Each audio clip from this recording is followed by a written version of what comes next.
ശബരിമല തുല്യമായിട്ട് ശബരിമലയ്ക്ക് തുല്യം ശബരിമല മാത്രമേ ഉള്ളൂ.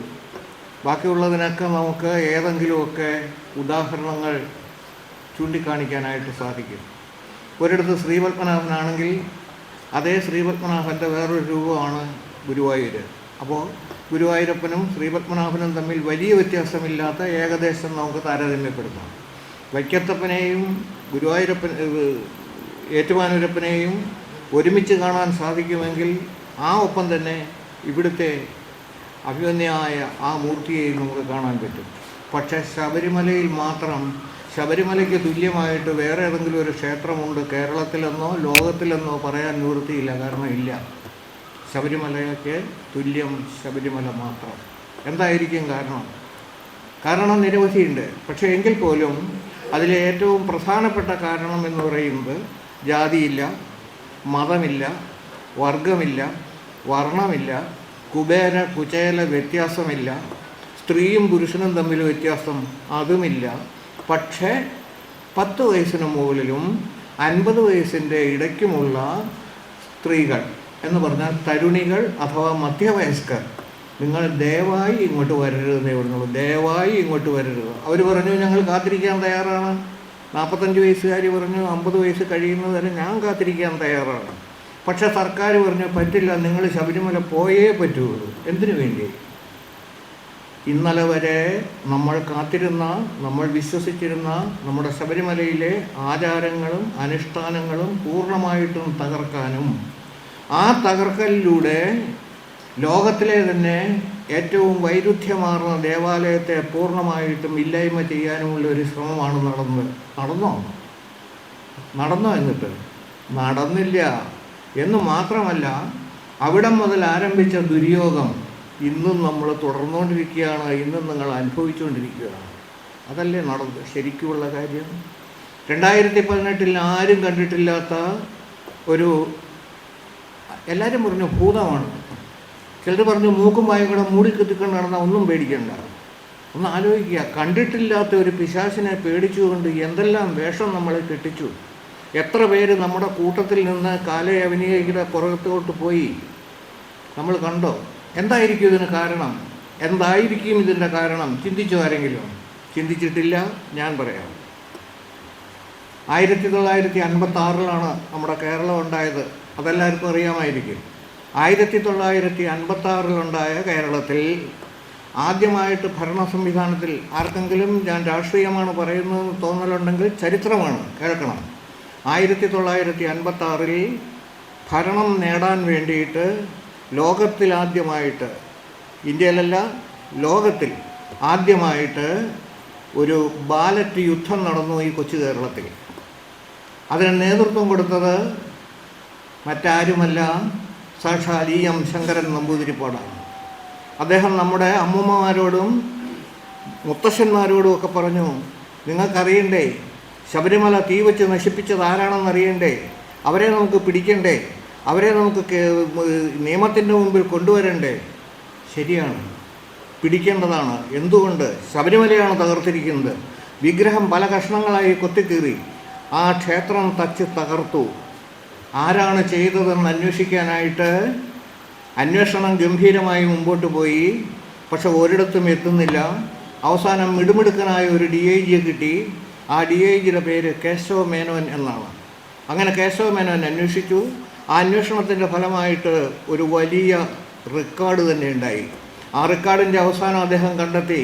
വീട്ടുപേരും പേരും ഒന്നും ചോദിക്കേണ്ട, ഞാൻ പറയില്ല. പക്ഷേ അത് പുറത്തു വന്നു. ഈ തയ്യാറാക്കിയ റിപ്പോർട്ട് നമ്മുടെ ഇരുമ്പ് മറയ്ക്കുള്ളിൽ, നിയമസഭയുടെ ഇരുമ്പ് മറയ്ക്കുള്ളിൽ ഭദ്രമായിട്ട് ഇപ്പോഴും സൂക്ഷിച്ചു വച്ചിട്ടുണ്ട്. ആ സൂക്ഷിച്ചു വച്ചിരിക്കുന്ന ആ ഗ്രന്ഥത്തിൽ പരാമർശിക്കപ്പെട്ട 2-3 പേരെ ഞാൻ നിങ്ങൾക്കൊന്ന് പരിചയപ്പെടുത്തി തരാം. ഏതാണ്ട് ഒരു 9 മാസം മുമ്പ് കാഞ്ഞിരപ്പള്ളിയിൽ ഒരു ജ്യേഷ്ഠൻ സ്വന്തം അനുജനെയും ഒരു അമ്മാവനെയും വെടിവെച്ചു വന്ന എല്ലാ കഥ നിങ്ങൾ പത്രത്തിൽ വായിച്ചിട്ടുണ്ടാവും. ആ പത്രത്തിൽ വായിച്ച അതേ കുടുംബത്തിൻ്റെ ശാഖകളാണ് ഈ കടുങ്കൈ ചെയ്തത്, ക്ഷേത്രം തകർത്തത്. ഞാൻ പേര് പറയുന്നില്ല എന്ന് മാത്രമേ ഉള്ളൂ, നിങ്ങൾക്ക് മനസ്സിലാകാൻ വേണ്ടി തന്നെയാണ് ഇത്രയും കൃത്യമായി പറഞ്ഞത്. ആ ക്ഷേത്രം പുനരുജ്ജീവിപ്പിച്ചു കഴിഞ്ഞെങ്കിലും അവിടെ മുതൽ അയ്യപ്പൻ കാത്തിരുന്നു. അവിടെ മുതൽ 1956 മുതൽ അയ്യപ്പൻ ഓരോ പ്രാവശ്യവും ഇലക്ഷൻ വരുമ്പോൾ ഇപ്പം നമ്മൾ പിടിച്ചിരിക്കും, ഉറപ്പായിട്ടും പിടിച്ചിരിക്കും, ഇത്തവണ ശിക്ഷിച്ചിരിക്കും. എത്ര ഒന്ന് ആലോചിച്ച് നോക്കൂ. 1956 മുതൽ 2000 വരെ 44 വർഷം. ഇപ്പോൾ 24, 44ഉം 24ഉം 68 വർഷമായി. ഈ 68 വർഷത്തിൻ്റെ ഉള്ളിൽ എത്ര ഭരണം കടന്നു വന്നിട്ടുണ്ടെന്നൊന്ന് ചിന്തിച്ചു നോക്കുക. അതിൻ്റെ അകത്ത് ഞാനൊരു 4-5 മുഖ്യമന്ത്രിമാരെ ഒന്ന് പരിചയപ്പെടുത്തുക. ഇത് പിടിക്കാം എന്ന് പറഞ്ഞതിൻ്റെ ബാക്കി പത്രമായിട്ട് നമ്മുടെ മുമ്പിൽ കടന്നു വന്ന മുഖ്യമന്ത്രിമാരിൽ ആദ്യത്തേത് സി അച്യുതമേനോനാണ്. അറിയാമായിരിക്കും. അടിയന്തരാവസ്ഥയുടെ കാലഘട്ടത്തിൽ ഈ കേരളത്തിൻ്റെ ഭരണം നിർവഹണത്തിന് ഏറ്റെടുത്ത ആളാണ് അച്യുതമേനോൻ. അതിനുശേഷം ഇങ്ങോട്ട് വന്നാൽ E K Nayanar, Achuthanandan, P K Vasudevan Nair. ആ കണക്ക് ഇങ്ങോട്ട് വന്നു കഴിഞ്ഞാൽ 6ാമത് മുഖ്യമന്ത്രിയായിട്ട്, 6ാമതും 7ാമതും നമ്മുടെ മുഖ്യമന്ത്രിയായിട്ട് ഇപ്പോഴത്തെ മുഖ്യമന്ത്രി വന്നു. അറിയാമായിരിക്കും എല്ലാവർക്കും. എനിക്ക് ആ പേര് പറയാൻ ഇഷ്ടമില്ല, അതുകൊണ്ട് പറയാത്ത. എന്തായാലും ആ ഭരണത്തിൽ അദ്ദേഹം തീരുമാനിച്ചു അയ്യപ്പനെ അടിയോടെ ഇറക്കി വിട്ടിട്ട് ഈ ഒരു കാര്യമുള്ളൂ.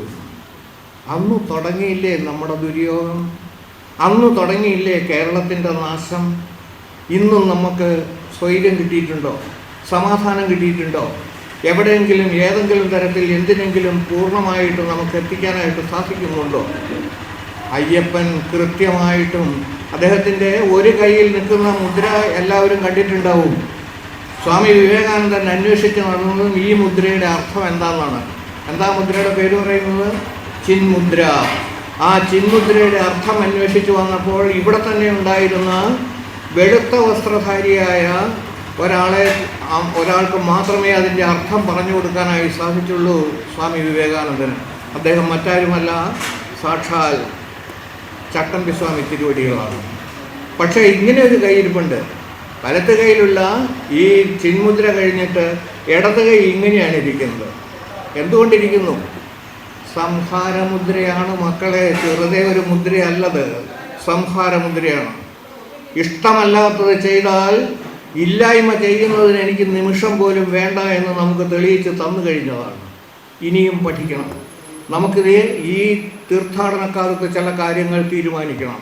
ആ തീരുമാനിക്കുന്നതിൽ ഏറ്റവും പ്രധാനം എന്ന് പറയുന്നത്, ഒരു വീട്ടിൽ നിന്ന് 10 അംഗങ്ങളിലെ ഒരു വീട്ടിൽ നിന്ന് 2 സ്വാമിമാരെ പോകുന്നുള്ളൂ ശബരിമലയ്ക്കെങ്കിൽ ആ 2 സ്വാമിമാർക്ക് മാത്രമല്ല വ്രതാനുഷ്ഠാനം അത് ഓരോ വീടുകളിലും പൂർണ്ണമായിട്ടും ഉൾക്കൊള്ളാൻ തയ്യാറാവണം. അതായത് 2 പേര് ശബരിമലയ്ക്ക് പോകുന്നു, അവർ 2 പേരും വീട്ടിൽ നിന്ന് ഇറങ്ങി മാറി വേറെ വീട്ടിലാണ് താമസം, അഥവാ വേറെ ക്ഷേത്രത്തിലാണ് താമസം. അതുകൊണ്ട് ഞങ്ങളിവിടെ 8 പേരും ഞങ്ങൾക്ക് ഇഷ്ടമുള്ളതൊക്കെ ചെയ്ത് കഴിച്ച് പറ്റില്ല. നമ്മൾ തീരുമാനിക്കണം. നിങ്ങൾ ഏത് പക്ഷം ചിന്തിക്കുന്ന ആളുകളും ആയിക്കൊള്ളട്ടെ. നിങ്ങളോട് ഞാനൊരു ചോദ്യം ചോദിക്കാൻ ആഗ്രഹിക്കുന്നു. 1, 5 പ്രാവശ്യം ഒരു ദിവസം 5 പ്രാവശ്യം നിസ്കരിക്കാൻ, ഈശ്വരാരാധന ചെയ്യാൻ ഒരു മുസ്ലിം സഖാവിന് യാതൊരു ഉളുപ്പുമില്ലാതെ അനുവാദം കൊടുക്കുന്നു. വിവാഹം നടത്താനും വീട് വെഞ്ചരിക്കാനും ക്രൈസ്തവ സഖാവിന് അനുവാദം കൊടുക്കുന്നു. നിങ്ങൾക്ക് ചിന്തിക്കുക. നിങ്ങളുടെ വീട്ടിലൊരു ഗണപതി ഹോമം നടത്തണമെങ്കിൽ പാർട്ടി സെക്രട്ടറിയുടെ അനുവാദം വാങ്ങിക്കേണ്ട ഗതികേടിലാണ് നമ്മൾ നിൽക്കുന്നത്. ഹിന്ദു എന്ന് പറയുന്ന സനാതന ധർമ്മി എന്ന് പറയുന്നവരെ പരമാവധി ഇല്ലായ്മ ചെയ്യാൻ ശ്രമിച്ചുകൊണ്ടിരിക്കുന്നതിൻ്റെ ബാക്കി പത്രത്തിൽ നാമാണ് തീരുമാനിക്കേണ്ടുന്നത്. എന്തുമായിക്കൊള്ളട്ടെ, അവർക്കുള്ള അനുവാദം കൂടി നമുക്ക് വേണം, അവർക്കുള്ള അനുവാദം കൂടി നമുക്ക് കിട്ടണം. ആത്യന്തികമായി ശബരിമല ഭക്തന്മാർ എന്ന് പറഞ്ഞാൽ, അഥവാ സനാതന ധർമ്മത്തെക്കുറിച്ച് വിശ്വസിക്കുന്നവർ എന്ന് പറഞ്ഞാൽ നമ്മൾ ഹിന്ദുക്കളാണ് എന്ന് പറയാനുള്ള ആർജവമാണ് ഉണ്ടാവേണ്ടുന്നത്. ഇന്ന് ഹിന്ദു എന്ന് പറഞ്ഞാൽ തലമുണ്ടിട്ട് നടക്കേണ്ടവരാണെന്നാണ് ധരിച്ചു വച്ചിരിക്കുന്നത്. നമുക്ക് വിദ്യാഭ്യാസമുണ്ട്, ഇല്ല എന്നൊന്നും പറയുന്നില്ല. എ മുതൽ ഇസഡ് വരെയുള്ള അക്ഷരങ്ങൾ പേരിൻ്റെ വലതുവശത്ത് ബിരുദങ്ങളോ ബിരുദാനന്തര ബിരുദങ്ങളോ ആയിട്ട് നമ്മൾ എടുക്കുന്നുണ്ട്.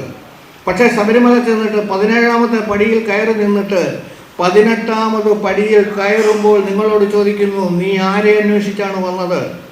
നിന്റെ ഉള്ളിലെ നിന്നെ തന്നെ അന്വേഷിച്ച് നീ ഇതിൻ്റെ മുകളിലേക്ക് വന്ന് കയറിയപ്പോൾ നിന്നോട് ഞാൻ പറയുന്നു, നീയും ഞാനും ഒന്ന്, ഈശ്വരനും മനുഷ്യനും ഒന്ന് എന്ന് പറയുന്ന താത്വികമായ ചിന്ത നമ്മളെ ബോധ്യപ്പെടുത്തി തന്നിട്ട് ആ ബോധ്യപ്പെടുന്നതിന് കൃത്യമായ തെളിവുകൾ നമ്മുടെ മുമ്പിൽ സമർപ്പിക്കുന്നതിന് ശബരിമലയല്ലാണ്ട് വേറെ എവിടെയാണ് സാധിക്കുന്നതെന്ന് ആലോചിച്ച് നോക്കുക. അതിന് പ്രധാന കാരണം നിങ്ങൾ കൊണ്ടുപോകുന്ന മുദ്രനാളികേരം. ആ മുദ്രനാളികേരത്തിലെ നെയ്യെന്ന് പറയുന്നതാണ് നിങ്ങൾ അന്വേഷിച്ചു പോയ സാധനം, ജീവാത്മാവ്. ആ നെയ്യ് പരമാത്മാവിലേക്ക് അഭിഷേകം ചെയ്യപ്പെടുമ്പോൾ ജീവാത്മാവും പരമാത്മാവും ഒന്നാണ് എന്നുള്ള ആ അസാധാരണമായിട്ട് അവിശ്വസനീയമായ ആ ശാശ്വത സത്യമാണ് നമ്മളെ ഭഗവാൻ ബോധ്യപ്പെടുത്തി തരുന്നത്. അതാണ് വ്യത്യാസം. ഇത്രയും കൃത്യമായിട്ട് ഈശ്വരനും മനുഷ്യനും ഒന്ന് എന്ന് ചൂണ്ടിക്കാണിക്കുന്ന വേറെ ഏതെങ്കിലും ഒരു ഈശ്വര സങ്കേതം ലോകത്തിലെവിടെയെങ്കിലും, കേരളത്തിൽ വേണ്ട, ഇന്ത്യയിലെവിടെയെങ്കിലും ഇല്ല, നിങ്ങൾക്ക് കാണിച്ചു തരാൻ സാധ്യമല്ല. അതാണ് ശബരിമല.